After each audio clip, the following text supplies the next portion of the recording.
اعوذ باللہ من الشیطان الرجیم بسم اللہ الرحمن الرحیم۔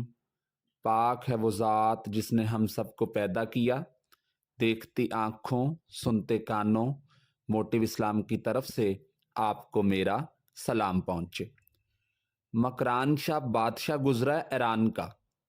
وہ بادشاہ کچھ نرم دل تھا۔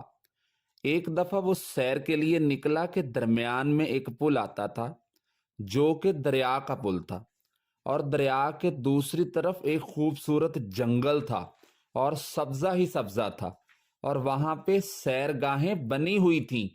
تو بادشاہ نے اس جگہ پہ 2-4 دن رہنے کا ارادہ کیا۔ جب بادشاہ جنگل کی اس طرف پہنچا تو اس نے وہاں پہ دیکھا کہ یہاں پہ 2 دن قیام کرنا ہے، اور یہاں پہ خوبصورت جھیل ہے اور سبزہ ہی سبزہ ہے۔ تو اتنا خوبصورت ماحول دیکھ کے بادشاہ نے واقعتاً وہاں پہ رکنے کا ارادہ بنا لیا۔ مکران شاہ کیونکہ ایک بادشاہ تھا تو اس لیے اس کی رہائش کا انتظام بھی علیحدہ کیا گیا۔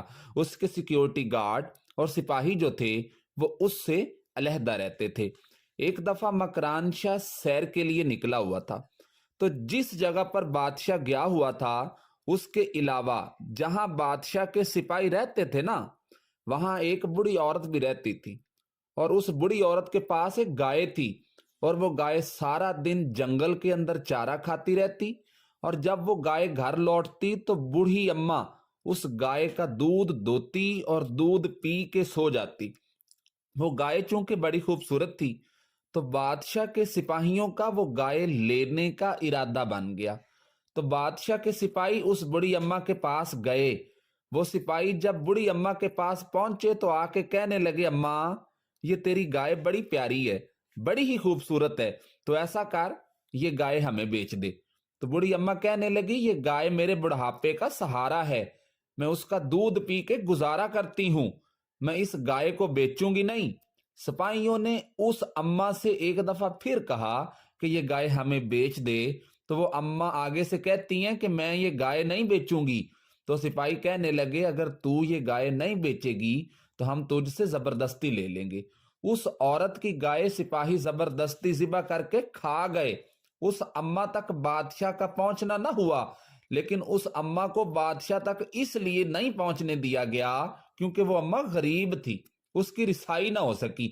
جس دن مکران شاہ واپس آ رہے تھے نا سیر کر کے، تو پل سے گزرے، تو کسی نے اس اماں سے بھی کہہ دیا کہ بادشاہ اس پل سے گزرے گا، تو وہ اماں چھپ کے پل کے پاس بیٹھ گئی، اور مکران شاہ جب اس پل سے گزرے تو اماں آگے آ گئی، اور اس اماں نے مکران شاہ کے گھوڑے کی لگام پکڑی اور ایسا جملہ کہا کہ مکران شاہ چکرا کے گھوڑے سے زمین پہ گرا۔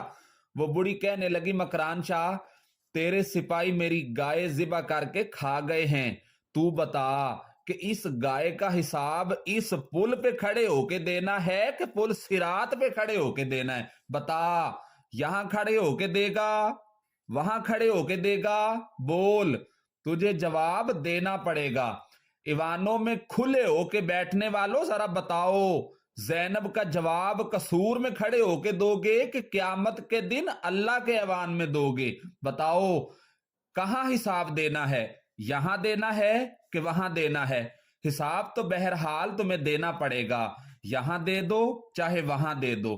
اگر کسی کے ساتھ زیادتی کرو گے اور اس کا جواب دینا پڑے گا، پوچھا جائے گا اور وہ پوچھے گا، اگر یہاں دو گے تو ہو سکتا ہے کہ قیامت کے دن بچ جاؤ، اور اگر یہاں حساب نہیں دو گے وہاں لٹکا دیے جاؤ گے، وہاں برباد کر دیے جاؤ گے، وہاں تم سے پوچھا جائے گا، وہاں کا حساب یہاں سے مشکل ہوگا۔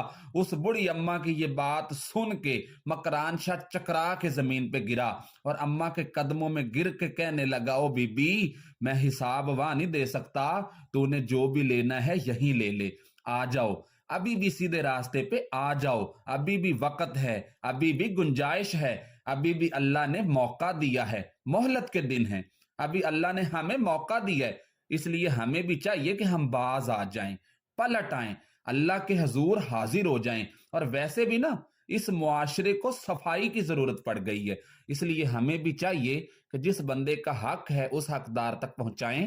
امید ہے کہ آپ کو یہ ویڈیو پسند آئی ہوگی۔ ہمارے چینل کو لائک اور سبسکرائب کریں اور اس کے ساتھ لگے بیل کے بٹن کو دبائیں۔ سانسوں نے وفا کی۔ تو ملیں گے ایک نئی ویڈیو کے ساتھ، تب تک کے لیے اللہ حافظ۔